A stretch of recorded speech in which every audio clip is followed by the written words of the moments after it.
Hi there, I'm Clifford Bates, and welcome once again to Reading Aristotle's Nicomachean Ethics.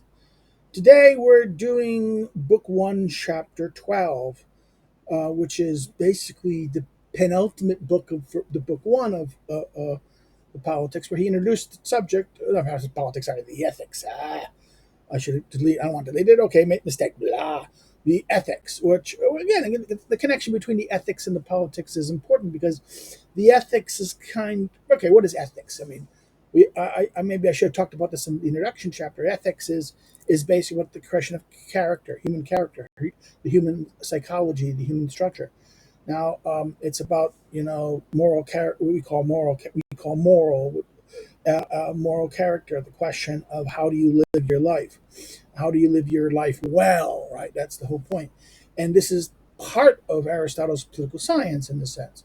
This idea of the question of the human life, living it well, is the question of the individual, and that the politics is to collect the question of the social means by which one does this, right? The city is the embodiment, the habitat, the polis, right, or the political community is the habitat in which we live the life of living well,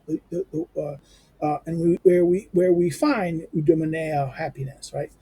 So Nicomachean Ethics, Book 1, dealt with the introduction of the question, what is it introduces what is the best way of life, what is good, what is the good, what is the good that we aim at, what is the good we aim at, and the question is happiness, right? The answer is happiness, but what happiness is, right? And then what way of life allows us to achieve happiness has been the dominant theme that has been doing this introduction. And the answer we've gotten so far is the question is, well, it's a combination of maybe not the life of pleasure, the politics, and contemplation. Uh, Pleasure has kind of lost out, but at the same time, pleasure is kind of not completely lost. I mean, a life dedicated to pleasure is lost out. That life should have the good life should have aspects of pleasantness to it. Living, the argument earlier has been the good, doing good and being happy has some aspect that is pleasant. Okay, it's not going to be painful. Okay, that if it's painful, if it's absolutely painful, maybe, and miserable and horrible, this is not going to be the definition of what happiness is, or in that sense, right? Happiness is not mere pleasure for pleasure's sake, but it's not going to be some nobility that it's suffering and misery at the end of the day, right? So he's in chapter 12, which is the penultimate book of the introduction of book 1, right? We get the introduction of the question of what happiness is, right? And what is the good life, and what leads us to the question of, and the tentative question has been, well, the good life, how the way one achieves the good life that brings about happiness is through the exercising of virtue, right? So therefore, let's continue this, right? Go right into the theme. Chapter 12. With these things defined, right? The things that we've discussed, right? The previous chapters, right? Let us examine closely whether happiness is something praised or rather honored. For it is clear that what does not belong among the capacities at any rate. For it is clear that it does not belong to the capacities at any rate. Now, 69 is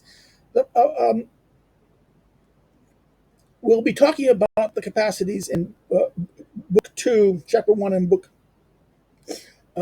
2, chapter 5. Okay, chapter 1 and chapter 2, 5 of book 5. The question of the capacities. What is the capacities? And the argument seems to be happiness is not a capacity. Okay, it's something to praise for. It is to be praised and honored, something that we possess. Now, everything praised appears to be praised for its being a certain sort and for its condition relative to something. We praise the just person, the courageous person, and in general, the good person, as well as virtue itself, on account of the actions and works involved.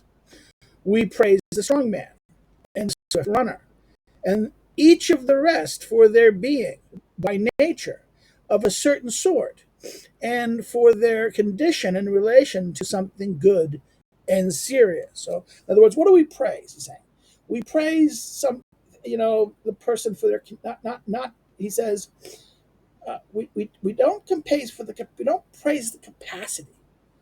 We praise the condition they're in and their achievement in that sense, right? Of having that, fulfilling that capacity in that sense, or achieving something, right? And therefore, like he says, we praise the just person, the courageous person, the good person in general, right? As well as the virtue. We praise virtue in itself on account of all the actions and works that are involved in virtue, right? Again, virtue arete in that sense. Um, he says we praise the strong man. Uh, uh, uh, we praise the swift runner, right? And the rest for their being by nature of a certain sort, he says, right? In a condition in relation to something good and spudio, serious. It's clear. Also, it is clear also on the basis of the praises offered to the gods, since it's manifestly laughable for them to be compared to us. So therefore, it is interesting, saying he says that since it's manifestly laughable that the gods compare to humans. So therefore, it's clear also on the basis of the praises we offer to the gods, right? In other words, we offer the praises to the gods, something better, something higher, something more, right? Since it is, he says, but this happens because praise arises through comparison, as was said. So, in other words, his point is, in other words, we praise what is better, higher, more noble, something better, something higher. But it's again, the praise emerges from a comparison. So his point here is that we can only understand this in the comparison between something, and that we praise the better, the stronger, the swifter, the stronger. Okay, we don't praise the worse; we praise the better.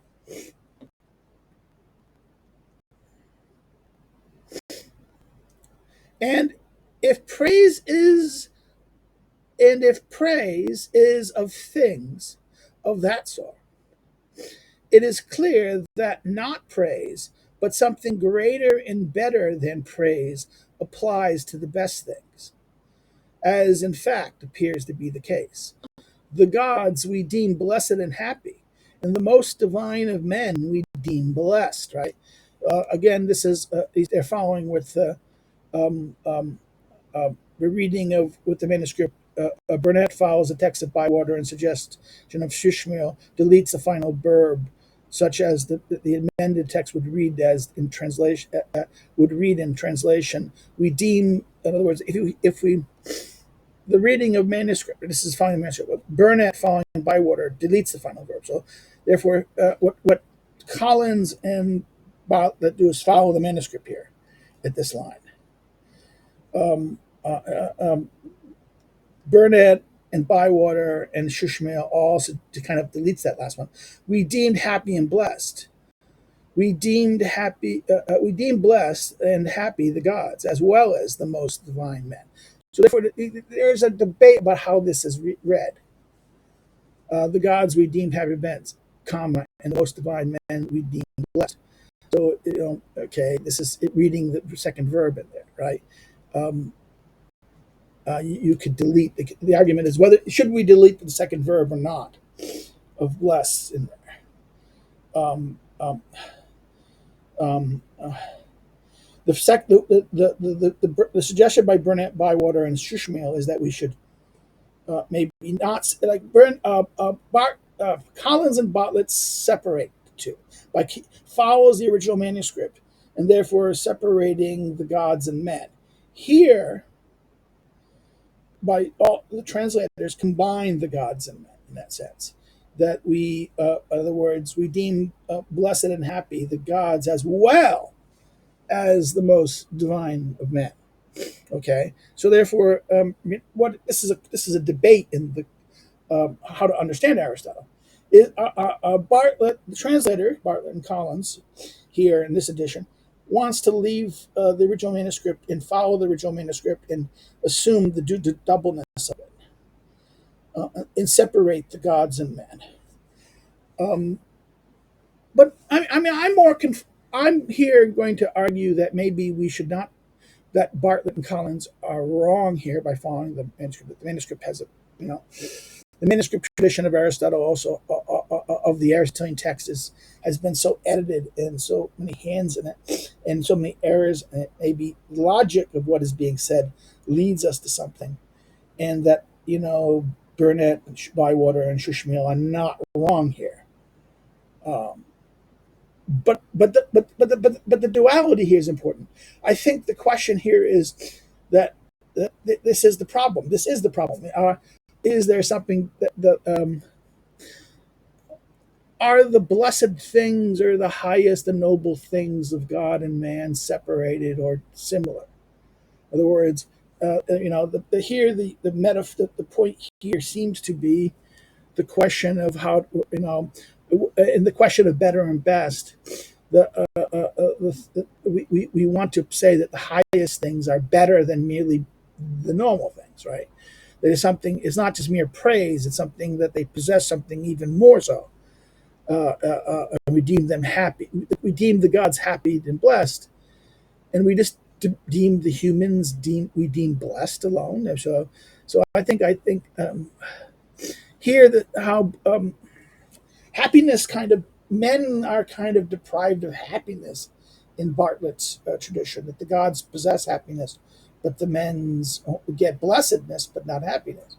I think maybe what's hearing is that maybe the men should, again, the correction of the correction that Bartlett and Collins make here, by faithfulness to the original, the manuscript tradition, the so-called key manuscript of the Ethics. No, I think there's an error here. There is an error, and I think the error is that by separating it by that extra, that just might have been a copy. The monks who were copying this might have merely recopied. The people who were copying this, the monks or the people who were copying before, might have actually just made a duplication of the verb. This is what Bartlett, Shishmael, and Bywater have argued. Um, and I think that makes more sense, because there is the earlier conception is blessedness, and because the question of blessedness is tied to the question of happiness. So this frames the logic of the issue. So let's continue to the next paragraph. The case is similar with the good things too. None praise happiness the way they praise justice. Rather, people deem happiness a blessed thing, on the grounds that it is something more divine and better. So, in other words, none praise happiness the way they praise justice. In other words, there's something that, it's interesting that we praise something because of action, right? But rather, people deem happiness something blessed, right? On the ground that it is something more divine and better. And Exodus, too.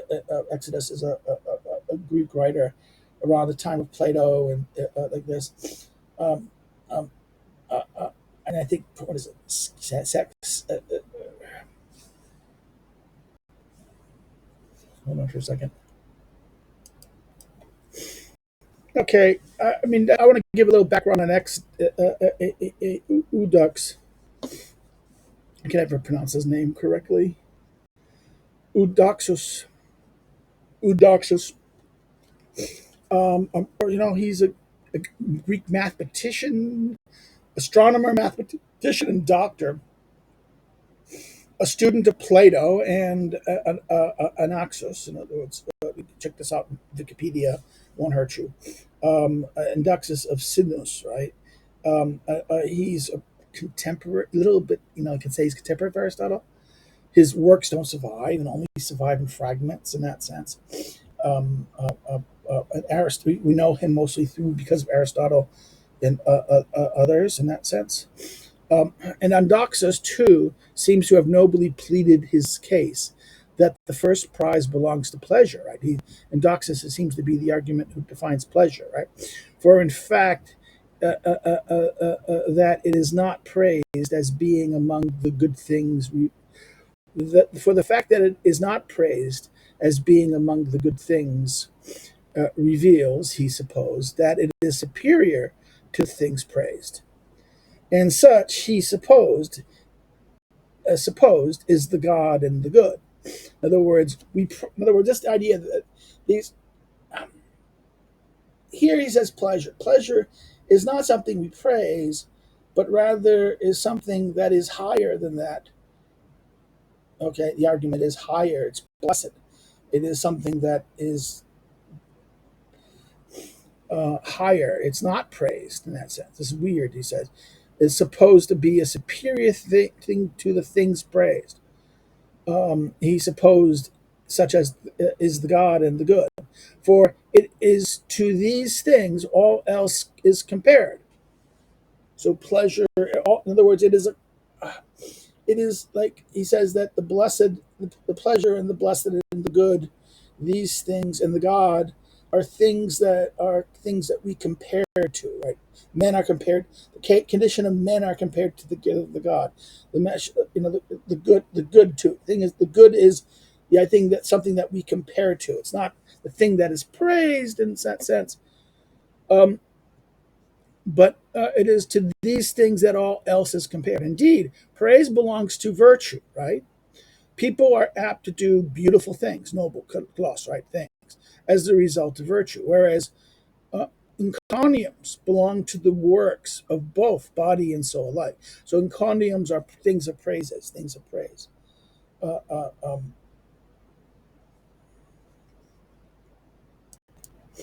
I just had to check the Greek for a second. I was freaking out. The translation encomiums, these are speeches of praise.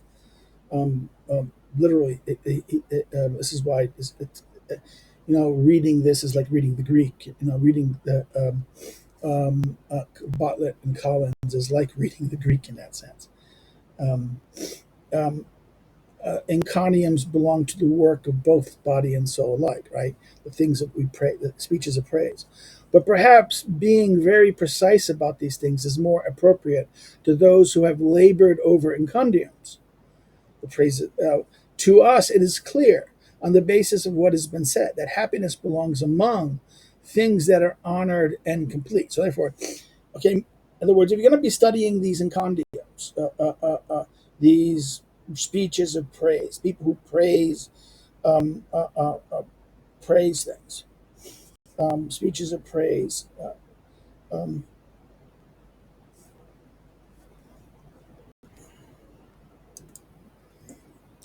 encomiums. These are literally it's Greek. It's the Greek word. The translator made a neologism, and that's in English. This is what it literally means: praise of a person or a thing in the Greek encomiums, right? Or praises, of the singular plural.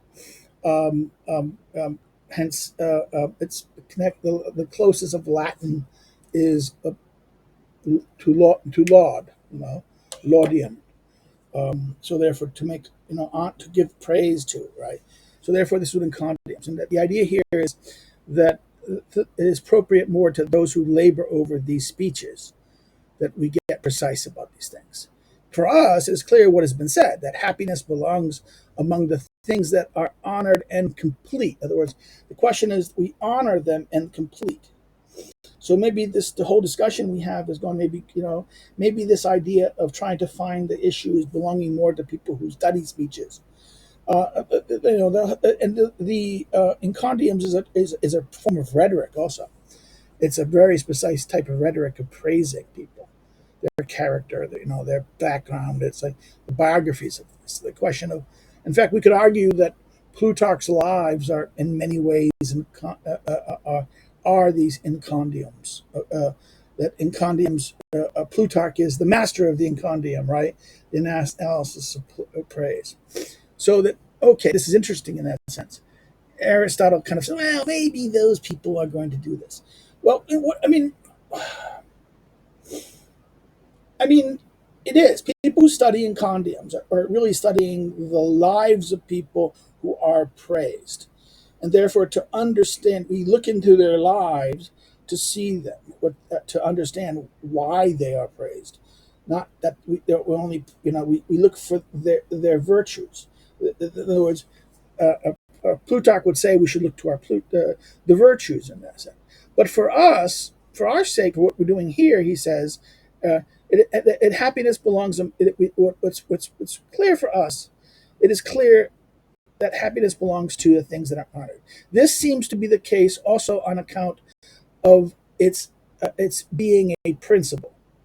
So wait a minute, it's a principle. Um, it is for the sake of this that we do everything else, and we posit the principle and the cause of the good things as being something honorable and divine. In other words, the principle of a thing. Um, and I think the principle here is the arche of it. Hold on. I hate doing this. I'm going to do it right in front of you. I'm going to go look at the chapter, and I'm going to look at the Greek here. Maybe I should have done this. I should have done this earlier, man. I'll just do it in front of you. We just learned something, right? Chapter 12.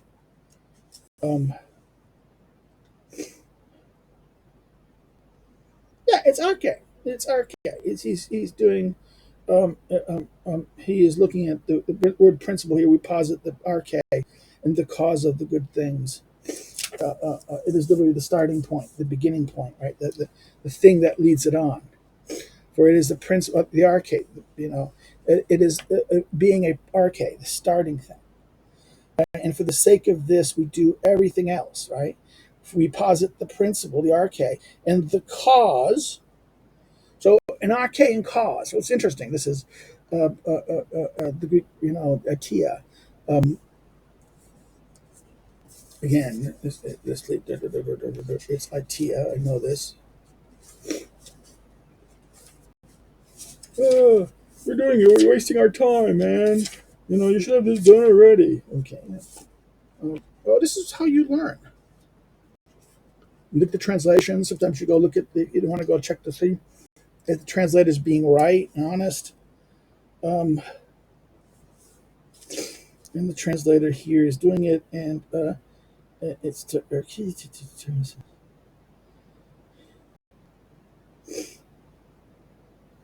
Yeah, causes. Okay. So therefore, we have the famous perception of cause and effect. And actually, if you study, remember Book 5, the archives and causes of change, right? In Book 5, Aristotle's Politics. This is something he turns again to.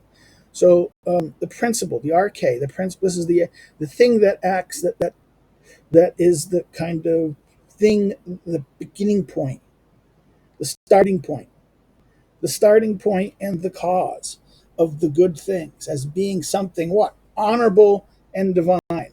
This is how he ends the chapter. Okay, so let us end here. Do you have any questions or comments? Please put it there for us to think about. Please put your comments there and think about this thing. I know I'm going about this slow, but we should go about these kind of texts kind of slow. I promise to do chapter by chapter. I'm going to keep it, so this is a short chapter. Um, the next chapter will finish Book 1, Chapter 13. But so that's where we lead off. If you've liked it, hit the like button, share with your friends, share it on social media, push it out there. If you've not subscribed, please subscribe. Encourage others to subscribe. If you've not done anything like this, so you subscribe and get this out there. But if you didn't like it, you're going for the Greek, and you stopped. You should have prepared a little better. Mea culpa. But that's how people, I want to make this as authentic and real as possible, to see how we understand these texts, and how even you, when you read a text like this or try to classic scholar, you should try to understand these things in that sense. Learn to be critical in this sense. Don't just simply accept something as something. Some people say, "Why don't you teach us Greek?" I'm sorry, I'm a bad Greek teacher. I wouldn't be able to teach you Greek. Um, I know it only because I was taught it by good, decent teachers over time, and I maintain it. I should do a video about learning Greek. That's a good idea for somebody. Another thing is so therefore, if you didn't like it, please say why in the comments and what I did wrong, and maybe we can learn. Right, that's the idea. If you want to follow me on social media, the links are below. You can follow me on social media. If you want to know more about me as a scholar and things like that, the links below the social media links are the academic social media links, which deal with my scholarship and things like that. And if you want to help me to do what I do, okay, you can do so through Subscribe Star Patreon. That's of course that, or you could buy one of my 3 books that I've done so far. Below, I'm not like 20 books, 30 books. I'm not that good yet. I'm too old. I'm getting my age. I'm probably going to get my magnum opus soon, but I hope to get it done before I die. Um, my Aristotle's regime, and I have an idea that I'm going to do something smaller quickly. But that's it. I'm going to say that like there. Well, that's it. You can help me. You can do that. We'll see you next time when we look at chapter 13, the concluding of book 1 of Nicomachean Ethics. Bye bye. Have a good day. So long.